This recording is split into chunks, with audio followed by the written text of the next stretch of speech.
Bom, o nosso próximo assunto é funções monotônicas e o teste da primeira derivada.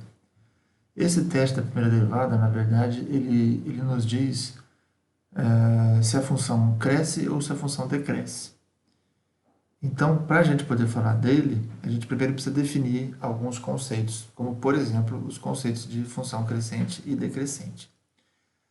Então, vejam bem, imagine que a gente tem uma função definida num intervalo i, tá? E aí eu pego dois pontos quaisquer dentro desse intervalo. Bom, duas coisas podem acontecer com esses pontos. Primeiro, se f de x1 for menor que f de x2, sempre que o x1 for menor do que x2, a gente vai dizer que essa função é crescente. Ou seja, o ponto x1 é menor que o ponto x2 e a imagem do x1 é menor que a imagem do x2. Então, isso é a característica de uma função crescente.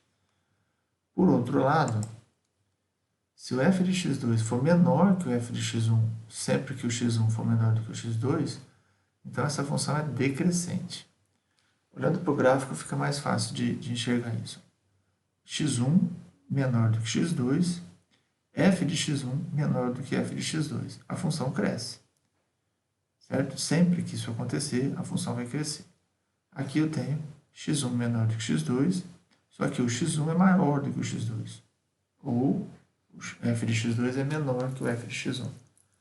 Tá? Então, x1 menor do que x2, e aqui o f de x2 é que é menor que o f de x1. Então, nesse caso, a função, nitidamente, é uma função decrescente. Tá? Vamos em frente. Vamos ver um exemplo rapidinho dessa situação de função crescente e decrescente. Vamos pegar a parábola x² e vamos pegar dois intervalos dela. Um intervalo negativo, de menos 3 a 0, e um intervalo positivo, de 0 a 3. O que acontece?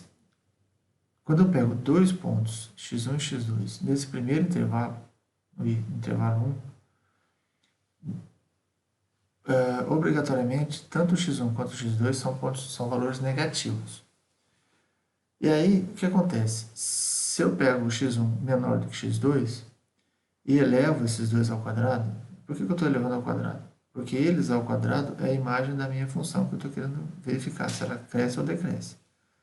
Então, elevando os dois ao quadrado, essa desigualdade inverte. Porque um ponto negativo menor do que outro, quando eu elevo os dois ao quadrado, eles ficam positivos. E esse valor aqui muda. Né? Por exemplo, menos 2 é menor que menos 1. Quando eu elevo isso aqui ao quadrado, do lado de cá fica 4, do lado de cá fica 1. Ou seja, ao quadrado, a desigualdade inverte. Certo? Então, como isso aqui acontece, eu sei que nesse intervalo a função é decrescente. Já se eu pego dois pontos no intervalo 2, ou seja, intervalo de valores positivos, né, obrigatoriamente x1 e x2 são positivos. E aí, consequentemente, quando eu pego dois valores, um menor que o outro, e elevo ao quadrado, a desigualdade permanece. Porque se um número é menor que o outro, o quadrado dele também vai ser menor que o quadrado do outro. Né? Então, nesse intervalo, a função é crescente, né? No intervalo 2. O gráfico disso aí, só para a gente observar, está aqui. Ó. Por exemplo, eu tenho x1 menor do que x2, certo? x1 menor que x2. Só que o f de x1 é maior. Então, essa função decresce. x1 menor do que x2. Só que o f de x2 é maior. Então, essa função cresce. Ok? Então, decrescente de um lado e crescente do outro. Vamos continuar. Muito bem, então, como é que é o teste da primeira derivada? O que diz esse teste? De novo, eu continuo tendo funções que precisam ser contínuas no intervalo fechado e derivável no intervalo aberto. O teste diz o seguinte: se a derivada for positiva em qualquer ponto do intervalo AB, então a f vai ser crescente nesse intervalo. Certo? Então, qualquer ponto que eu pegar de AB e eu calcular a derivada nesse ponto e ela for positiva, a função vai ser crescente nesse intervalo. Se a derivada for negativa, a função vai ser decrescente. Isso a gente viu, né, no gráfico, mas vamos olhar de novo. Aqui está o gráfico. A gente já tinha visto que a parábola é decrescente, né, nesse pedaço e ela é crescente nesse pedaço. Quando eu olho para as retas tangentes, ó, as retas tangentes do lado esquerdo são negativas. O coeficiente angular é negativo. E do lado direito, o coeficiente angular é positivo. Tá? Então é isso que diz o teste. É com essa informação que a gente procura saber se a função cresce ou decresce. Pois bem, então vamos usar o teorema agora. O exemplo é o seguinte. Eu tenho aqui essa função, x ao cubo menos 12x menos 5, e eu quero saber em quais intervalos essa função cresce e em quais intervalos essa função decresce. Para isso, e ele também pede para determinar os pontos críticos, né?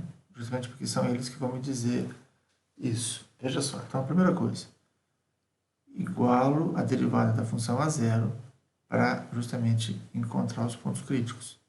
Então, derivada da função 3x ao quadrado menos 12 mais zero.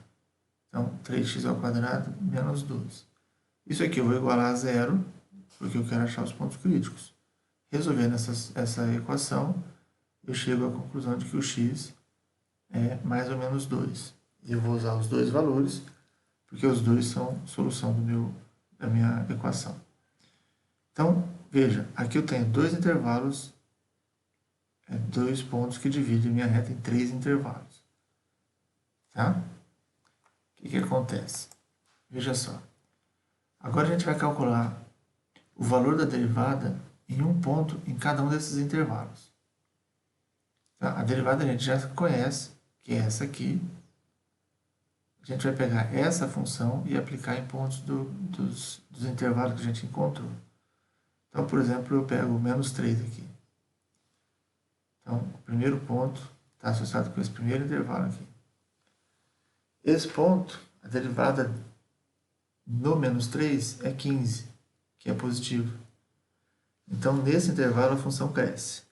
O segundo ponto, eu vou escolher x igual a zero, só por facilidade, já que o zero está nesse intervalo.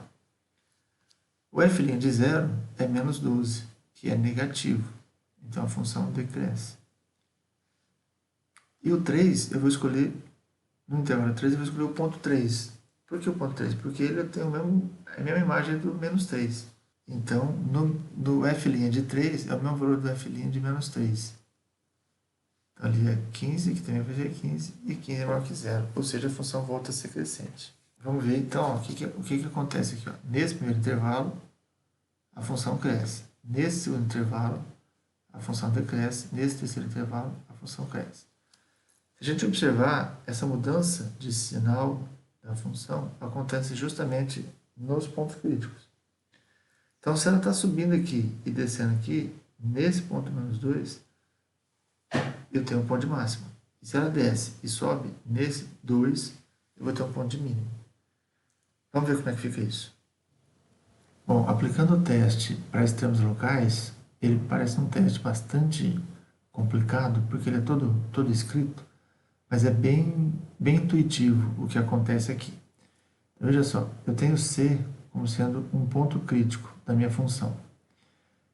E eu sei que essa função é derivável em qualquer ponto de um intervalo que contenha esse ponto crítico. Então, eu tenho um ponto crítico, eu pego um intervalinho ao redor dele. Né? Eu sei que essa função é derivável em todos os pontos, exceto, possivelmente, no próprio ponto, porque ele pode ser ponto crítico pelo fato da derivada não existir nele. Né? Então, eu preciso que ela exista em todos os outros pontos. Nele pode ou não existir. Aí o que ele está dizendo aqui? Se a derivada é negativa antes e positiva depois, a função tem um mínimo local. Se a derivada é positiva antes e negativa depois, ela tem um máximo local. E se ela não mudar de sinal, ela não tem, esse ponto C não é um extremo da função. Assim parece complicado, mas graficamente fica mais visual o que está acontecendo. Imagine que eu tenha 5 pontos críticos. Tá? Esses 5 pontos críticos vão dividir a minha reta real em 6 intervalos. Esse maior, esse aqui que é um semi-eixo, esse pedacinho aqui, que vai de C1 até C2, de C2 para C3, C3 para C4, C4 para C5 e de C5 em diante. O que eu faço? Eu olho o sinal da minha derivada em cada um desses pedaços. Então, imagine que nesse primeiro ela é positiva, nesse segundo é negativa, depois positiva, depois mantém positiva, negativa e positiva. Se ela é positiva, a função cresce. Se ela é negativa, a função decresce. Então, esse é o comportamento que eu tenho da função. Ela cresce, decresce, cresce, cresce, decresce, cresce. Se ela cresce e decresce, nesse ponto, se ela, antes de C1 ela cresce e depois de C1 ela decresce, então esse cara aqui é um máximo local. Mas como é que eu sei se ela cresce ou se ela decresce? Calculo o valor da derivada. Né? Pelo valor da derivada eu sei se a função cresce ou decresce. Nesse C2, a função decresce primeiro e cresce depois. Então, nesse C2 eu tenho um mínimo local. Ele vem lá para baixo e sobe. Em C3, eu não tenho extremo. Porque ela cresce e depois ela continua crescendo de novo. Então, eu não posso falar nada desse cara ainda. No ponto C4, a gente tem um máximo local. E no C5, ela decresce e depois cresce. Então, no C5 eu tenho um mínimo local. Então, olhando para isso aqui e olhando para isso aqui, a gente consegue resolver o estudo de crescimento e decrescimento de uma função. E isso vai ser muito importante para determinar máximos e mínimos locais. Vamos aplicar esse teste, então, naquela função que a gente já conhecia, que a gente já sabe quem são os pontos críticos, já sabe o sinal da derivada, se ela cresce ou se ela decresce. Né? Fica bem mais direto de calcular o ponto crítico aqui. Por quê? Porque eu já sei, né? A gente já fez, eu já sei que a função cresce antes de menos 2 e decresce depois de menos 2. Né? Isso significa que esse cara aqui é um ponto de máximo. Esse aqui é um ponto de mínimo. Então, veja, C igual a menos 1, eu tenho um ponto de máximo, e o C igual a 2, eu tenho um ponto de mínimo. E aí, quando eu calculo o valor da imagem do ponto nesses pontos aqui, eu tenho o que eu chamo de valor de máximo e valor de mínimo. A imagem do ponto de máximo é o valor de máximo, que no caso é 11, e a imagem do ponto de mínimo é menos 21. E esse valor acontece no 2, e esse valor acontece no menos 2. Muito bem, então isso que a gente tinha para esse assunto, tá? É importante a gente entender esse teste, tá? Para poder definir se os pontos são pontos de máximo ou pontos de mínimo. Até a próxima, um abraço.